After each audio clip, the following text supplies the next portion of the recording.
আমার এক বন্ধু গত 4 বছর হয়ে গেল, এই 4 বছর থেকে পাগল, মানে রাস্তায় রাস্তায় ঘুরে বেড়ায়।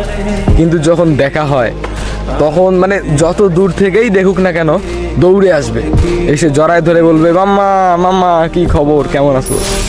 মানে যখন সে এরকম করে না তখন আর কি চোখ দিয়ে পানি চলে আসে যে একটা সময় সে আমাদের সাথে পড়াশোনা করতো, একটা সময় তার সাথে খেলতাম, তার সাথে ঘুরতাম ফিরতাম। আজকে সে একদম পাগল। সে কারোর সাথে কথাও বলবে না ঠিক মতো, সে কোথাও ঠিকঠাকভাবে বসবেও না, সবসময় শুধু হেঁটে বেড়াবে।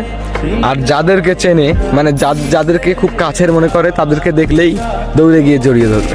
ক্লাস 10-এ ওঠার পর সে একজনকে খুব ভালোবাসে, এক কথায় সেই মেয়েটার জন্য পাগল ছিল। কোনোভাবে ওদের রিলেশন চলতে চলতে হঠাৎ করে কেন যেন মানে ওকে খুব আপসেট দেখায়, মানে ও খুব দুশ্চিন্তায় থাকে। এরপরে যখন শুনলাম যে তার প্রিয় মানুষটি নেই, তাকে ছেড়ে গিয়েছে, তারপর থেকে না মানে সে আর কোনো কিছুই ভাবতে পারে না। মানে যেখানে যায় সেখানে হঠাৎ করে তার প্রিয় মানুষের নাম বলে ওঠে, চিৎকার করে তার প্রিয় মানুষের নাম বলে। তো এইভাবে আস্তে আস্তে মাথা খারাপ হতে লাগলো, বাসা থেকে অনেক চিকিৎসা, কিন্তু কোনো লাভ হলো না। আস্তে আস্তে নেশার জগতে চলে গেল, ঘুরতে ফিরতে মানুষের বকা শুনতে শুনতে সে আজকে পাগলে পরিণত হয়ে গেল। দেখলে আসলেই খুব মায়া লাগে, মানুষের ভালোবাসা কি ভয়ঙ্কর, তাই না? আমার সে বন্ধুও খুব মেধাবী ছিল, কিন্তু কোনো লাভ হলো না।